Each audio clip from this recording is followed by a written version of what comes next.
Kapil Dev was one of those cricketers who, certainly when he became captain, he led from the front. He inspired his team with deeds, and he offered up plenty with both bat and ball. A really fabulous, one of the great all-rounders in cricket. And he's bowling. Good delivery again from Kapil Dev. Cut it back in, might just have flicked the pads. So Mick Marks goes for 8. Big trouble for England at 177 for 8 in the 54th over. Kapil Dev with as much ability as anyone who's played cricket, but mentally strong, and still is. I can tell you, you meet Kapil now and you listen to him talk about the game, he thinks tough. England went into that semi-final at Old Trafford as big favourites. They qualified quite comfortably from their 4-team group, and on home soil, they would have been very strong favourites, and there was a real feeling in the country that England could win their first ever World Cup. Another wicket to Kapil Dev, and Alec goes 202 for 9. It was 60 overs in those days, and England were bowled out for just over 200. Kapil Dev got 3 wickets, and Mahendra Amarnath, who people generally remember as a batsman, but with his canny medium pace, took quite a few useful wickets in that tournament as well, and England were bowled out for a pretty paltry score. That's perfectly timed. The last ball of the day, Bob Willis's leg stump goes over, and England are dismissed at the end of 60 overs for a score of 213.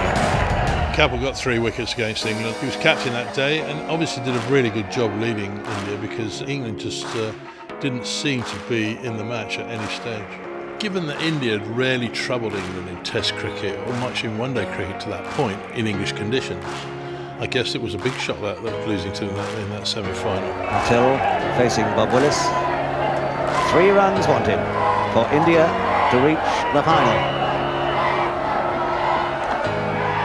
And that will be, I think, 2. England won the toss and batted first, and they sort of just meandered their way to about 200 and odd. And against a good Indian batting lineup was not enough. There we are. That's the England total. 2-1-3 for 4. The Indian reply. Bob Willis waiting for the field to be cleared. This, I think, we can confidently predict will be the last ball, and there can be no English recriminations. It will be a tremendous Indian victory. They've beaten West Indies, they've beaten Australia. There's a common misconception about that India side that it was essentially Kapil Dev's team, and while he did have an outstanding tournament, it really was a team effort. Guys like Madan Lal and Roger Binney and Mahendra Amarnath, who got man of the match in the semi-final and the final, in English conditions against a team who many thought were the best in the world at the time in the West Indies. They produced a masterclass of adapting to conditions and coming to the party when it mattered. So they'll be happy with the single, because that brings up the 100 for India. 100 on the board, 4 men out, 6 now to Patel. In 1983, the World Cup was again held in England, and the scene was set for a 3rd West Indies triumph in a row. They really were the masters of the one-day game. Viv Richards still in his prime as a batsman. They had great pace bowlers that were able to deliver devastating blows. And up against an India side that many had found perhaps a little surprising that they had got as far as they had done. They certainly were given no chance at all of getting one over on the West Indies, but of course in a 2-horse race in the final, anything could happen. Well, that's safe enough. The ball's bouncing that much, you've got a real good chance of getting away with it, and Srikanth did just that. The West Indies were the best team in the world at the time, and they had so many big names that just a look at the team sheet would have been quite daunting. But India had some very plucky characters themselves. They played pretty well in the Caribbean Test Series that previous winter, and they had an emerging side with lots of big game players who would have relished the challenge.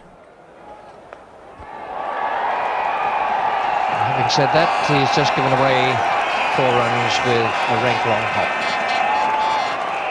This is the danger time for West Indies, where Gomes and Richards have to bowl out 12 overs between them. At the halfway stage, India had been bowled out for 183, which would have been a poor score, especially in a final.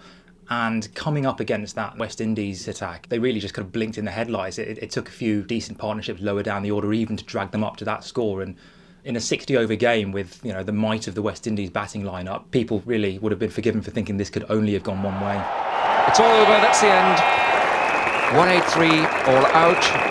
It wasn't a great total. It was something that I guess put them in the game, but the West Indies, with their powerful batting lineup, the likes of Desmond Haynes, Viv Richards, would have fancied getting over the line and collecting their third triumph.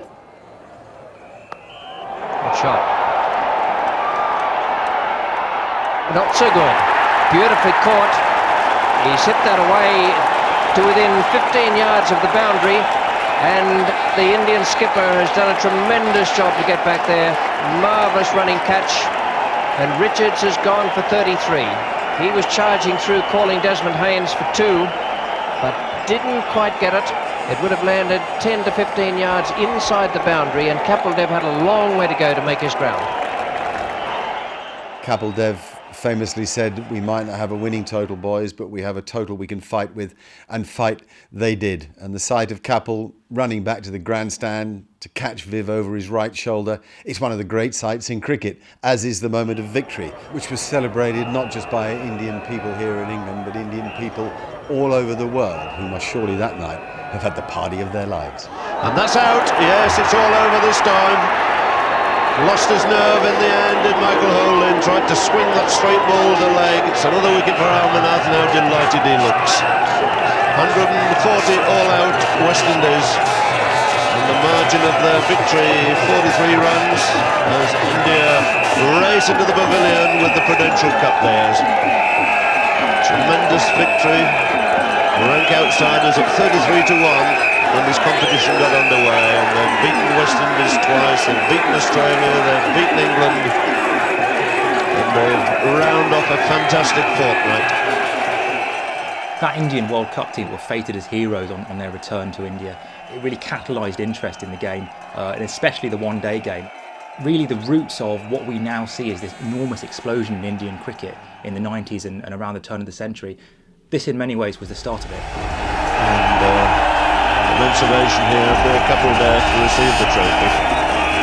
Tremendous performance by this Indian side, and here's a man who's been largely responsible for it over the last 2 weeks. Skippered the side quite beautifully, made his own contributions with bat and ball. India has always been a huge cricketing nation, but to win on the global stage, to claim their first World Cup, really was a game changer, and it is what helped cricket move from being, I guess, a popular sport to being the only sport that the Indians were bothered about. That's why to this day Kapil Dev is a living legend, and it is why India and cricket go hand in hand.